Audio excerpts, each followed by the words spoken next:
আমরা বাঙালিরা মাছপ্রিয় মানুষ, মাছে ভাতে বাঙালি।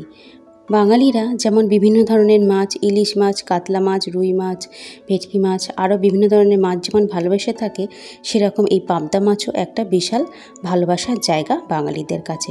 তো আজকে বানাবো সর্ষে পাবদা। এখানে পাবদা মাছ নিয়েছি একটু বড় বড় সাইজে। এই পাবদা মাছটাকে এবার নুন হলুদ মাখিয়ে রেখে দেবো। প্রথমে দিয়ে দিলাম হলুদ, নুন আর দেবো সর্ষের তেল। সর্ষের তেল মাখিয়ে রেখে দেবো। সর্ষের তেল মাখানোর কারণ হলো মাছটা যাতে না ফাটে, পাবদা মাছ খুব ফাটে ভাজার সময়, তার জন্য এই সর্ষের তেল মাখিয়ে ভালো করে মাছটাকে রেখে দেবো। তো ভালো করে মাছটাকে মাখিয়ে নিলাম নুন হলুদ। আপনারা ততক্ষণ আমার এই চ্যানেলটা সাবস্ক্রাইব করে আমার পাশে থাকবেন আরও নিত্য নতুন রান্নার ভিডিও বা রেসিপি পাওয়ার জন্য। এবার মাছটা ভালো করে মাখিয়ে রেখে দিলাম। এবার একটা মশলা তৈরি করব। নিয়ে নিলাম 1 চামচ সাদা সর্ষে, 2 চামচ সাদা সর্ষে আর কালো সর্ষে নিয়েছি অল্প। যেহেতু কালো সর্ষে ঝাঁসটা একটু বেশি, তাই শুধু ঝাঁসটা হওয়ার জন্য অল্প দিয়েছি, যাতে তেতো না হয়ে যায়। দিলাম অল্প পরিমাণে কাজু বাদাম, এই 7-8টার মতো। এবার এই শুকনো অবস্থায় এটাকে গুঁড়ো করব, কারণ এমনি জল অবস্থায় গুঁড়ো করলে এটা ভালো মতো গুঁড়ো হয় না, তাই একটু শুকনো অবস্থায় খালি গুঁড়ো করে নিলাম।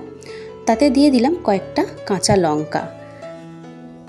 আমি ঝালের আন্দাজ অনুযায়ী কাঁচা লঙ্কা দিয়েছি, দিয়ে একটা পেস্ট বানিয়ে নিয়েছি। আর দেবো টক দই। এখানে আমি 50 গ্রামের মতো টক দই নিয়েছি, দিয়ে দিলাম অল্প পরিমাণে নুন। এবার ভালো করে ফেটিয়ে নেব। আপনারা চাইলে এই টক দইয়ের বদলে টমেটো বাটাও দিতে পারেন, কিন্তু আমি টমেটো বাটাটা দিচ্ছি না, দিয়ে দিলাম টক দই। এবার প্যানেতে দিয়ে দিয়েছি সাদা তেল, দিয়ে দিলাম এখানে একটু নুন, যাতে মাছগুলো দেওয়ার সঙ্গে সঙ্গে না ফাটে, সেই নুনটা দেওয়ার কারণ, আর প্যানের মধ্যে যাতে জড়িয়ে না যায় তাই জন্য এই নুনটা দেওয়া। এবার উল্টে পাল্টে ভালো করে এটাকে একটু ভেজে নেব। পাবদা মাছগুলো ভালো করে একটু ভেজে নিলাম। এরপর সেই প্যানেতেই দিয়ে দেবো কালো জিরে আর সেই পেস্টটা দিয়ে দেবো। টক দইটা ভালো করে ফেটিয়ে নিয়েছি, তবেই দিয়েছি, নাহলে টক দইটা কেটে যাবে, দানা দানা হয়ে যাবে। দিয়ে দিলাম লঙ্কা গুঁড়ো, হলুদ গুঁড়ো, ঝালের আন্দাজ অনুযায়ী। লঙ্কা দিয়েছি কাশ্মীরি লঙ্কার গুঁড়ো, রঙটা ভালো হয় তার জন্য দিয়েছি আমি এখানে। দিয়ে এবার ভালো করে এটাকে নেড়ে নেবো যতক্ষণ না মশলা থেকে তেল ছাড়ছে।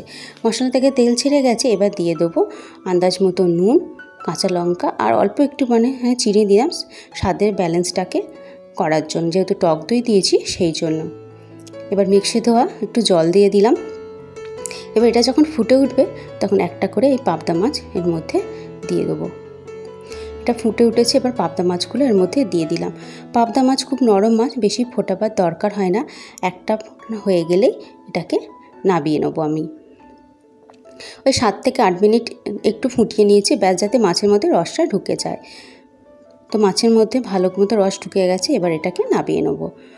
উপর থেকে ছড়িয়ে দেবো একটু ধনেপাতা। তো রেডি আমাদের সর্ষে পাবদা। ভিডিওটা কেমন লাগলো অবশ্যই কমেন্ট করে জানাবেন। যদি ভালো লেগে থাকে লাইক, শেয়ার, কমেন্ট, চ্যানেলটা সাবস্ক্রাইব করে পাশে থাকবেন আরও নিত্য নতুন রান্নার ভিডিও পাওয়ার জন্য। আমি যেভাবে করেছি সেভাবে রেসিপিটা আপনাদের সাথে শেয়ার করলাম। যদি রেসিপিটা ভালো লেগে থাকে তো লাইক, শেয়ার, কমেন্ট অবশ্যই করবেন। চ্যানেলটা সাবস্ক্রাইব করে পাশে থাকবেন।